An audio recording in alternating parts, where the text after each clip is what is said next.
So hello everyone. So ಇವತ್ತು ನಾವು shortcut tricks calculation day 2ನ ಡಿಸ್ಕಸ್ ಮಾಡೋಣ. ಸೊ ನೀವು ಕಾಮನ್ ಆಗಿ ನಿಮಗೆ 1ರಿಂದ 25 ತನಕ ಎಲ್ಲರಿಗೆ ಏನಾಗುತ್ತೆ ಸ್ಕ್ವೇರ್ಗಳು ಬರ್ತಾವೆ, ಕರೆಕ್ಟ್ ಅಲ್ಲ? ಇನ್ ಕೇಸ್ ನಮಗೆ 50ಕ್ಕಿಂತ ಕೆಳಗೆ ಸ್ಕ್ವೇರ್ಗಳು ಕೇಳಿದರೆ ಯಾವ ಥರ ಶಾರ್ಟ್ಕಟ್ ಟ್ರಿಕ್ಸ್ ಅರ್ಥ ಮಾಡ್ಕೋಬೇಕಂತ, ಒಂದೇ ಸೆಕೆಂಡಲ್ಲಿ ಆನ್ಸರ್ ಹಿಂಗೆ ತೆಗೆದಂತ. ಸೊ ನಮಗೆ 50ಕ್ಕಿಂತ ಕೆಳಗಿತ್ತಂದರೆ ಅಂಥ ಸಂಖ್ಯೆಗಳು ಹೆಂಗೆ ತೆಗಿಬೇಕಂದ್ರೆ ಈಜಿಯಾಗಿ ಮೆಥಡ್ ಆಗಿರೋಂಥದ್ದು. ಇದು ನೋಡಿರಿ, 48 ಎಂಬುದು 50ಕ್ಕಿಂತ ಎಷ್ಟು ಕಡಿಮೆ ಐತಿ? 2 ಐತಿ. ಸೊ 50 - 2, ಸೊ ಹೋಲ್ ಸ್ಕ್ವೇರ್ ಅಂತ. ಸೊ ನಾವು ಏನು ಮಾಡಿ ಗೊತ್ತಾ, ಈಗ ಈ 50 ಐತಲ್ಲ, 50ರದ ಅರ್ಧ ಎಷ್ಟಾಗತ್ತೆ? 25 ಆಗುತ್ತೆ. 25ರಲ್ಲಿ 2 ತೆಗೀರಿ, ಅವಾಗೇನಾಗುತ್ತೆ? 23. ಈ 2ರದ ಸ್ಕ್ವೇರ್ ಏನಾಗುತ್ತೆ? 0 ಇದು ಆನ್ಸರ್ ಆಗಿರೋಂಥದ್ದು. ಅದೇ ಥರನೇ ಇನ್ನೊಂದು ನೋಡ್ರಿ, 42 ಅಂತ ಐತಿ. ಸೊ 42 ಅಂದ್ರೇನು? 50 - 8 ಅಂತ.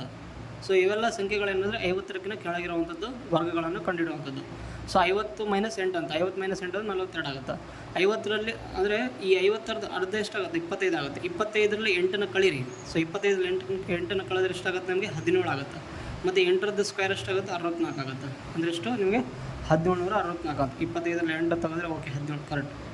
ಅದೇ ಥರನೇ ಈ 37ರ ಸ್ಕ್ವೇರ್ ನೋಡಿರಿ, 37 50ಕ್ಕಿಂತ ಎಷ್ಟು ಚಿಕ್ಕದಿದೆ ಅಂದರೆ 50 - 13 ಅಂತ. ಸೊ ಏನಾಗುತ್ತೆ ನಿಮಗೆ?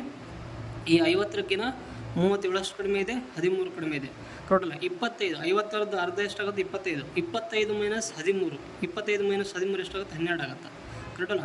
ಮತ್ತು 13ದ ಸ್ಕ್ವೇರ್ ಎಷ್ಟಾಗುತ್ತೆ? 169 ಆಗುತ್ತೆ. ಸೊ ನೀವು ಕೇಳ್ಬೋದು, ನಾವು ಇಲ್ಲಿ ಬಿಡಿಸ್ತಂದ್ರೆ ಕೊನೆಗೆ ಲಾಸ್ಟ್ 2 ಸಂಖ್ಯೆ ಇರಬೇಕು, ಇಲ್ಲಿನೂ ಕೂಡ 2 ಸಂಖ್ಯೆ ಬಂದಿದೆ, ಬಟ್ ಇಲ್ಲಿ 3 ಸಂಖ್ಯೆ ಬಂದಿದೆ ಕೇಳ್ಬೋದು.